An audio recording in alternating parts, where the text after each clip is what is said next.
대한민국 서울에서 가장 크기로 유명한 한 백화점. 내부 마감 시간이 다 되어가는 저녁 시간에 어디선가 이상한 소리가 들립니다. 백화점 바닥으론 피가 뚝뚝 흐르고 한 외국인 남자는 비명을 지르며 고통에 몸부림치며 영어로 절규하고 있습니다. 으아악! 살려줘. 그들을 둘러싼 사람들. 그런데 그때 갑자기 피를 흘리는 남자를 순식간에 들쳐 엎더니 한 남성이 어디론가로 전력 질주를 하기 시작하는데요. 과연 이들에게는 어떤 끔찍한 일이 발생하게 된 걸까요? 안녕하세요. 저는 벤이라고 합니다.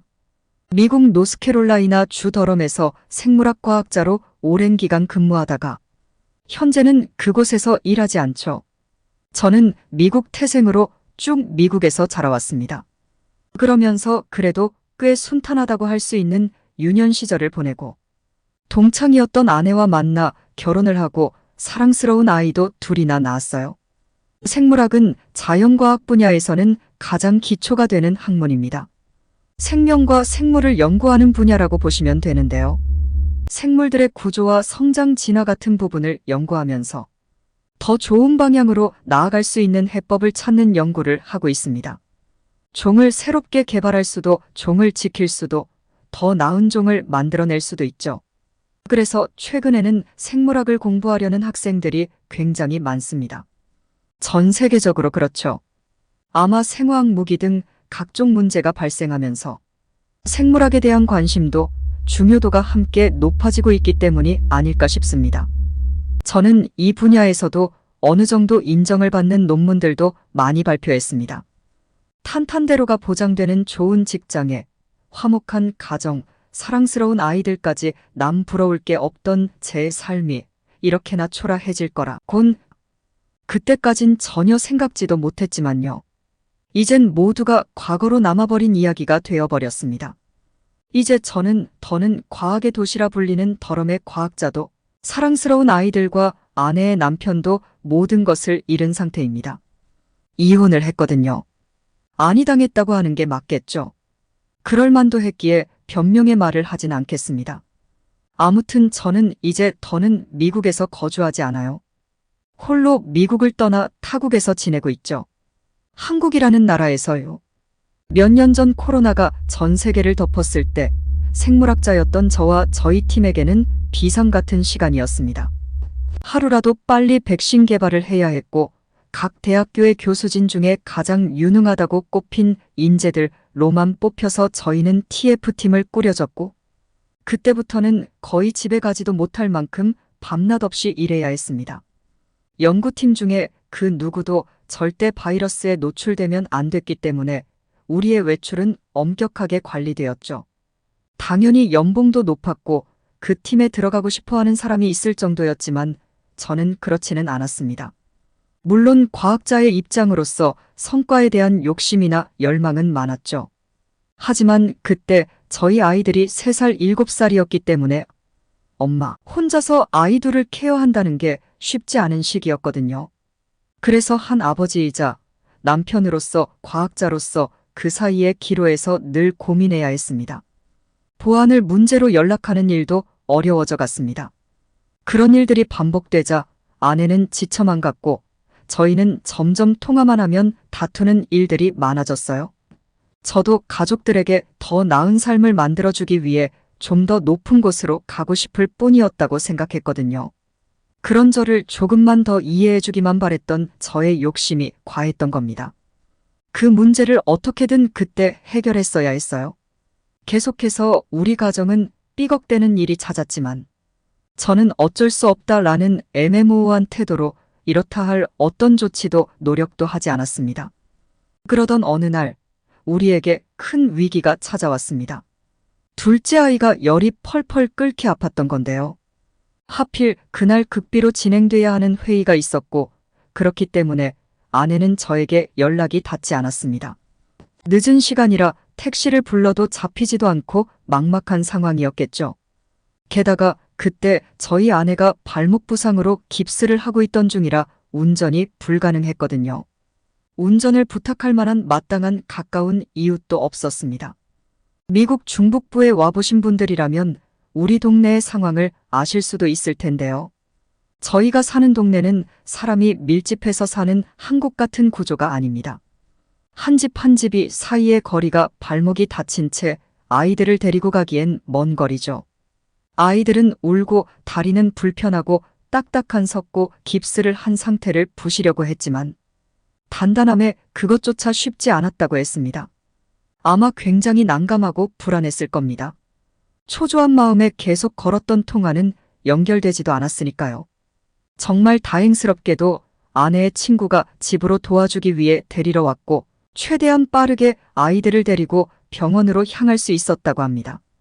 그런데 그때부터 문제가 더 심각해졌어요. 아이는 계속해서 열이 오르는 중인데도 병원을 계속해서 헤매여야 했습니다. 소아를 봐줄 수 있는 여건의 병원이 없었기 때문인데요.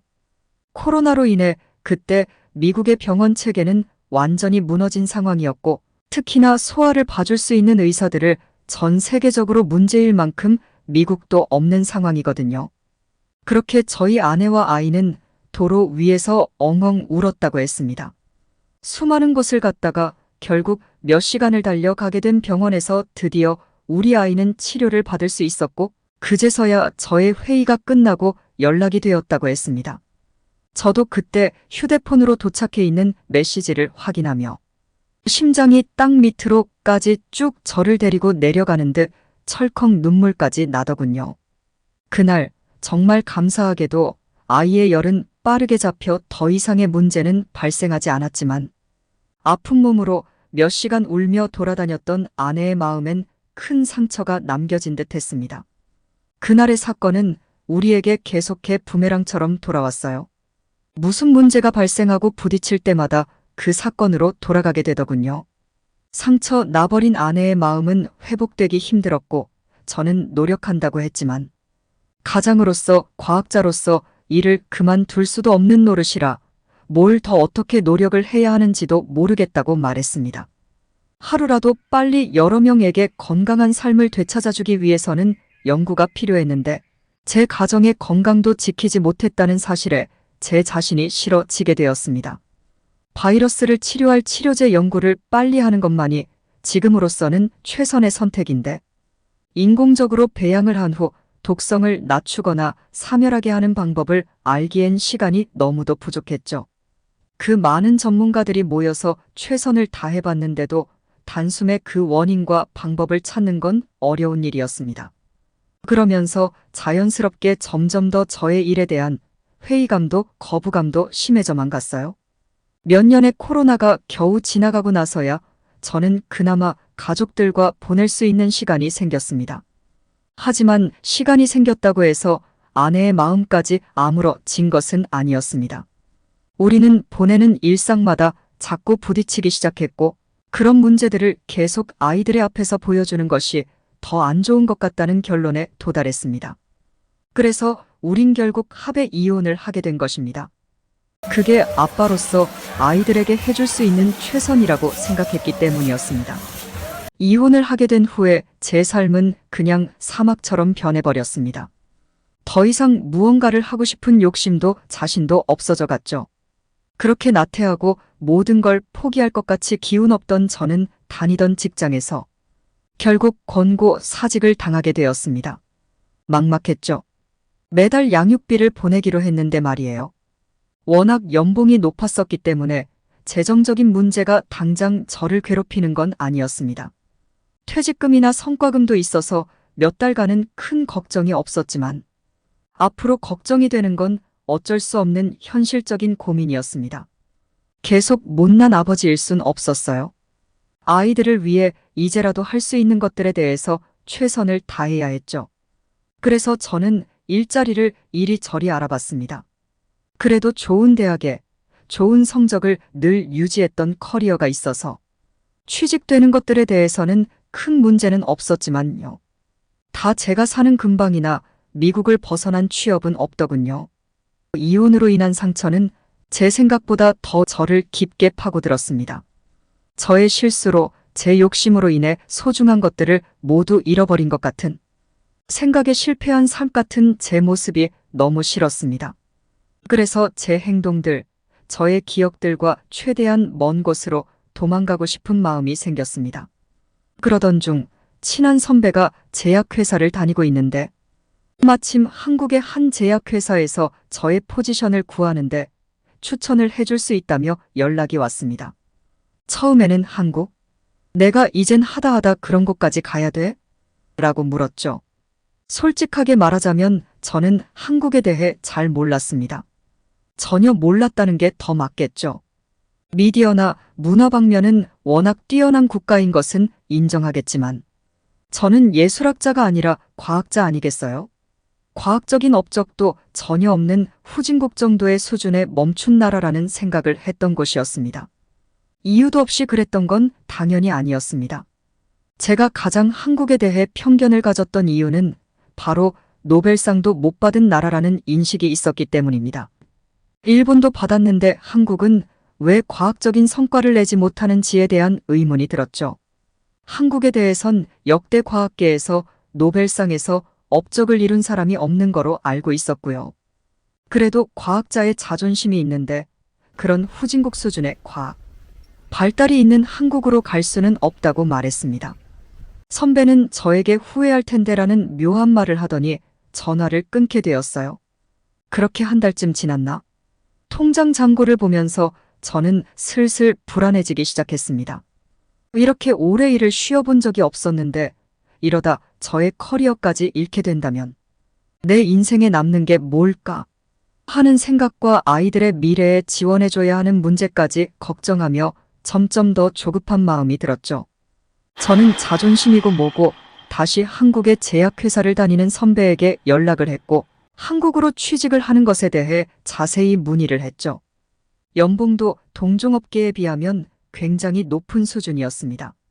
저는 당장 준비해서 가겠다고 말했어요. 아내에게 연락을 했습니다. 한국으로 가게 됐다고요. 아내는 하다 이제 도망까지 가는구나. 당신 정말 질린다라고 이야기하더군요. 마음이 많이 안 좋았습니다. 그래도 또 말싸움으로 번지고 싶지 않아 대화를 마무리하며 꼭 다시 만나자, 애들 사진 자주 보내줘 라는 말과 함께 한국으로 떠나게 되었습니다. 여기가 제가 한국까지 오게 된 이야기입니다. 한국에 도착한 저는 제가 그간 생각해 오던 것들이 완벽한 오만과 오해였다는 걸 알게 되는 데는 3일도 걸리지 않았습니다. 출근을 하고 한국 연구원들의 지적 수준과 시설을 보자마자 저의 자만이었다는 걸 알 수 있었죠. 한국의 바이오 부분 실력은 굉장했습니다. 세계에서 가장 똑똑한 사람들이 모인다는 대학을 나왔지만 한국인들만큼 똑똑하고 실용적이게 구상하는 사람들은 없었죠. 예를 들자면 붙이는 주사의 개발은 정말 획기적이었습니다. 한국인이기 때문에 할 수 있는 창의적인 생각이었죠. 한국의 생명과학이 각광을 받으면서 최대 학술대회도 한국에서 열릴 예정이라고 했습니다. 저도 과학자로서 한국으로 온 결정이 아주 잘한 거라는 걸 점차 확신이 들었죠. 그렇게 시간이 지나가면서 저는 수시로 아이들과 연락을 주고받았습니다. 아이들도 이제 제법 커서 각자 스마트폰이 생겼고 영상통화도 자주 할 수 있었죠. 그렇게 한국에 온 지 1년이 딱 되던 해 아이들과 아내를 한국으로 초대하기로 했습니다. 아내는 거절하며 고민을 하긴 했지만 아이들 때문에 그렇게 하기로 저의 제안을 받아들이게 되었습니다. 그 이후로는 최근 애들이 한국 K-팝 스타들에 완전히 빠져버려 하루 종일 그것에 관련된 이야기만 한다는 거였어요. 그래서 한국으로 가자고 하도 노래를 불러서 아빠도 오랜만에 볼 겸 오는 날짜를 정하게 됐죠. 드디어 아이들을 오랜만에 만날 수 있다고 생각하니 그간 사막과도 같던 저의 삶에 새싹이 피어나기 시작하는 기분이 들었습니다. 그날이 오기만을 달력에 표시해두고 하루하루를 체크했습니다. 시간이 너무 안 간다고 느껴졌어요. 그렇게 오랜만에 가족을 만난 날 웃음이 나야 하는데 울컥하긴 하더군요. 그래도 애써 감정을 누르며 아이들과 아내와 정말 예전처럼 행복한 시간을 보냈던 것 같습니다. 아이들이 평소 가보고 싶다던 K-팝 굿즈를 구매하러도 가고 공연장, 아쿠아리움, 놀이동산 등 제 기억에 그렇게 많은 시간을 가족들과 써본 적이 없었다는 걸 깨달은 시간이었습니다. 많은 고민과 생각을 하지 않고 그렇게 웃어본 것도 참 오랜만이라는 생각이 들더군요. 한국은 어디든 깨끗했고 안전한 곳이라 아내에게 보여주기에 자랑스러운 기분이 들었죠. 제가 괜히 여길 선택한 것이 아니라는 걸 그녀에게도 꼭 증명해 보이고 싶었거든요. 아이들의 옷을 사주기 위해 우리는 백화점으로 이동했습니다.